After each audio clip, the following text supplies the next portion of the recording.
Hi and welcome back to my YouTube channel. If you're just joining me, today we are talking about something near and dear to my heart, dating. And not only dating, but online dating, specifically during the panorama, also known as the. But before we get started today, if you're not subscribed, please hit that subscribe button. If you're already subscribed, hit that notification bell. I noticed that a lot of people on my last video who actually watched it were not subscribed, and it definitely helps me to get to my goal of 1,000 subscribers by the end of the month. That is not easy, so please help me. Once again, I am talking into my special spatula because why not? It is crazy, it is cool, all the people are doing it. This is not TikTok, this is YouTube, and I can do whatever I want. So let's get into it. Today I want to talk about dating, specifically dating during the pandemic, which has been super hard. If you've watched my other video, you know that I was separated from my husband, and once I was separated from my husband, the first thing I did was obviously download an online dating app. Me and my husband actually met on an online dating site. We met on OkCupid in 2014, and that actually worked until, obviously the separation. So, OkCupid, I want my money back, even though I didn't pay. Now, when you download OkCupid, I think it asks for like a subscription or something. Never used to happen. It all used to be like on the computer and you answer all these questions, and then you get like, oh, you're a 97% match. Before we were separated, I asked my husband to do that match just to see, and we were like 99% a match. So, OkCupid, once again. Please explain. So the first dating app that I decided to download was Hinge. And there were a lot of red flags on Hinge from the get-go that I probably should have been aware of. Like, why weren't there a lot of people actually using Hinge as much as the other apps like Tinder or what's the other one? Bumble? Like the B? The other thing that was really wrong with Hinge that I didn't like was it would show me men and women. When I specifically said that I was a man interested in another man, I think at a certain point it said, are you sure? Because you keep swiping left on everybody.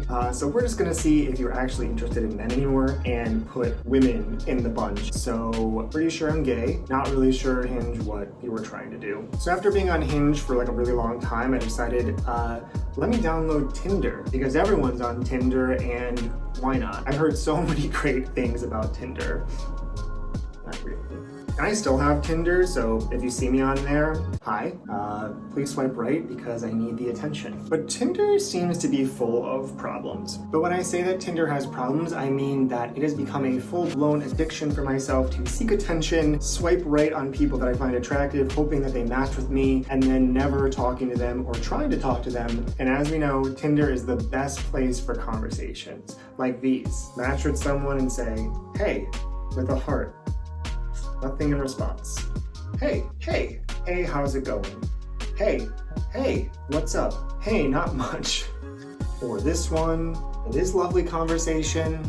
I think you get the idea. And I don't know if this is true for everyone else, but I've noticed that the messenger on the iPhone for the Tinder app is probably the worst messenger and the glitchiest thing I've ever used. Sometimes I end up just closing out of the app entirely because I can't send anything and it won't let me do anything unless I close out of the app. And I end up just saying like, hey, what's your Snapchat? Or like, let's go to Instagram. Also, there was a time where Tinder did this thing where you would just match with someone and they would say, hey, and then Tinder would say, do you want to do a video call with them? No, I don't want to do a video call with someone that just said hey to me. How about ask me like 5 minutes from now or 10 minutes from now, or maybe after we've had a full conversation? That is not a good feature to have Tinder, to ask someone if they want to video call someone 5 seconds after they've matched with them. I honestly have never said yes to that, and I'm actually wondering if anyone, maybe answer in the comments below, has anyone ever said yes to that question on Tinder? One of the other problems with Tinder that I found is that it's almost like a game. I just go on Tinder to see who I can match with. And then there's those times where you awkwardly either super like or swipe right on someone and you're like, I didn't mean to do that, and now they're messaging me, and if I unmatch them, they're gonna be super mad, and what if I see them again, and what if they come back in my matches, then I accidentally match with them again? And I want to avoid all awkward situations 100%. Tinder does add to my anxiety. And I know last year they added this new verified, so you can know if people are like catfishing you or not, which is great. And I thought, oh my God, I'm verified only on Tinder. So that's a good thing. Tinder trying to weed out the people who are trying to catfish me, potentially with my own pictures. But at the end of the day, I found that Tinder's main problem is that you just use it to match with people. Once people match with you, they don't actually want to talk with you. I mean, there have been a whole bunch of situations like this TikTok that I made. How all my Tinder conversations are going. Hey, how are you? how are you doing? Hi. And I think that the number one problem with Tinder is that people are just looking to match. Like, I think I have over 300 matches, but when you actually go back and look at all the people that I've actually talked to with a real meaningful conversation, it only lasts about maybe a day, maybe 10 minutes at most for some of them, and then you just forget them or unmatch. And now don't get me wrong, I have gone on a couple of virtual dates through Tinder, and after that, it just becomes shallow. It seems like it's an addiction. For me, I've noticed that Tinder has turned into an instant gratification of finding people that I find attractive and also seeing if they think that I'm attractive. I rarely talk with anybody anymore on that app. After matching with 5 people, I get bored and I just want to match with more people. For me, it seems like the end goal for Tinder is just to match with as many people as you can and not have real, substantial conversations with them. And I mean, in all honesty, there are some good things about Tinder. You know, during this panorama, it really helps to have a way to meet other gay people without having to see them in person, because the only other way that us gays get to talk to each other is either Grindr or going to the clubs. And that's a whole other video of why it's so hard to date when you're gay, because half the people that you think that you're attracted to and want to date aren't either gay or they're not into you, and online dating becomes the apparent reality for all of us. So after I downloaded Tinder, I decided to do something even more fun. I downloaded Grindr, and let me tell you, the conversations that I had there were horrible. I would say that Grindr, unless you're looking to hook up, is probably the hardest app to use for actual dating. And I only say that because of the way that it's built, the way that it encourages you to stereotype and put yourself into different categories, and the way that it makes it easy for you to find hookups with people that are close with you. I no longer have Grindr for those reasons because I thought that it was toxic. I know that a lot of people use it in many different ways, and it's up to them to decide if they want to use it or not, so that's fine. I know for me that Grindr is not one of those things that I think will lead to a successful relationship. So I stick with Tinder, the best alternative.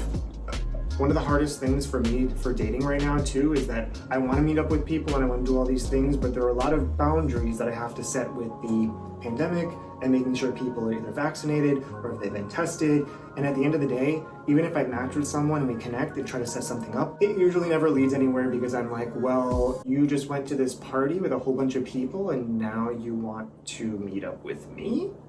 Like, you do know that this pandemic is still happening, and that usually leads to a lot of conversations and ghosting. And don't get me wrong, I'm also to blame for a lot of these things. I'm not blaming other people for not responding to me, because I will match with people and they say, hey, and then I just don't respond because in that moment, I don't know what to say. It's probably a reflection on my mental state. So then the question is, where do you find people if you can't do online dating? I have met the most amazing people and connected with people over apps like TikTok, Instagram, sometimes YouTube. I think all the friends that I have and people who I've tried to date and talk to have come from apps that aren't online dating that are close to me. And it's a double-edged sword because while I would like to have someone who's close, the people who I connect to are usually 3,000 miles away. And I can see myself having a relationship with those people at a certain time when I start talking to them. But because they are so far away, it usually turns into the conversation of, well, we probably won't meet anytime soon. That's kind of how it goes. But I do think that, like, overall, using Tinder and all these dating apps, while it's not bad to use them, I think people need to be careful. I definitely need to be careful because it can turn into an addiction and it can turn into a vapid, shallow matching game where no one wins. And if you're looking for real connections and real relationships, either meet people in person is a great idea. I know it's not so easy for people who are LGBTQ because we have a harder time trying to decipher and figure out whether someone else is into us or not. Obviously, there are safe spaces where you can do that, but I found that finding people on other apps like TikTok, Instagram that aren't for dating actually have led to more substantial relationships. And I think that's okay. I don't think it should be a requirement that you're on a dating app in order to date in 2021. I think that if you connect with someone and you want to talk to them, then you should.